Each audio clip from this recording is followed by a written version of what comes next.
Bones, aquest vídeo va dedicat als mestres. I és que arriba Halloween i jo ja estic preparat. I tu? Que comenci el vídeo. Maestro Luis, propuestas educativas para educación primaria. Bon dia, bona tarda, bona nit. Benvinguts en aquest vídeo en el que us mostro un dossier que he fet amb la temàtica de Halloween, que sol ser molt motivadora pel nostre alumnat, amb activitats per repassar la lectoescriptura, tant de vocabulari, comprensió lectora i expressió escrita. Trobareu aquest dossier a la descripció del canal. Aquí us l'he posat. Activitats. Tenim una de com s'escriuen. Aquesta ens anirà molt bé, no només per repassar vocabulari, sinó per repassar nocions i regles ortogràfiques, així com zoografia.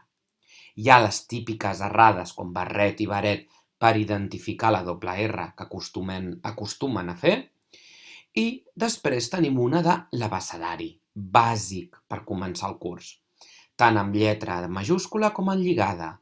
L'alumnat l'ha de completar. I aquí el nostre ratpenat ens proposa un interrogant, una pregunta. Bé, si seguim, tenim una discriminació entre vertader o fals, molt senzilla, amb aquest graciós Frankenstein. He posat una sèrie de frases i simplement l'alumnat ha de fer una creu o en la B baixa o en la F en funció de si és veritat o falsa aquesta afirmació. Ara ens anem més al terreny de la comprensió lectora. Fixem-nos, pinta seguint les ordres. Tenim aquesta bruixeta i aquí hi ha unes instruccions. Llavors l'alumnat no pot pintar com vulgui, sinó que ha de llegir i comprendre el que ha llegit i pintar-la segons les ordres. En el dibuix exactament igual. Aquí hi ha unes instruccions i les ha de dibuixar aquí, fins i tot amb els colors que marca. I així ens centrarem en la comprensió directa. I ja per acabar el terreny de la comprensió lectora, hi ha 3 endevinalles, relacionades evidentment amb Halloween, tot i que també he fet al·lusió a la castanyada, festivitat nostra.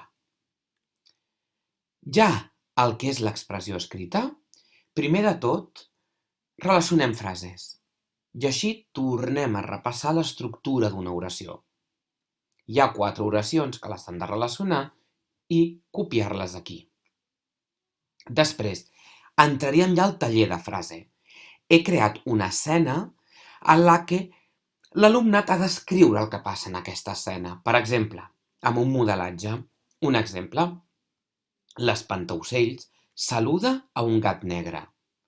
Doncs ara ells han de fer el mateix amb aquesta imatge.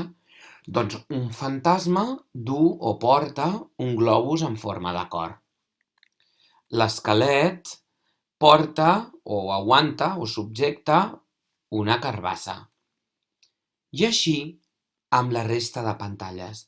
M'interessa molt que quedi consolidat el treball de la frase. I aquí estaria l'última. I ja per acabar l'expressió escrita i fer un pas més endavant, els hi proposo inventar-se una història. Amb aquest fantasma que porta un globus en forma de cor que es dirigeix en aquesta casa. Per què? Què vol fer amb aquest globus? Què hi passa en aquesta casa? Doncs aquí posarien el títol de la història i ja els he fet una frase d'introducció, d'inici de conte, perquè ells la puguin continuar. I així també és una gran oportunitat per valorar la creativitat. Doncs bé, espero que us hagi agradat. Jo crec que pot ser molt útil per repassar la lectoescriptura bàsica en un context molt motivador. Si us ha agradat, si us plau, subscriviu-vos i compartiu. Gràcies. Maestro Luis, propuestas educativas para educación primaria.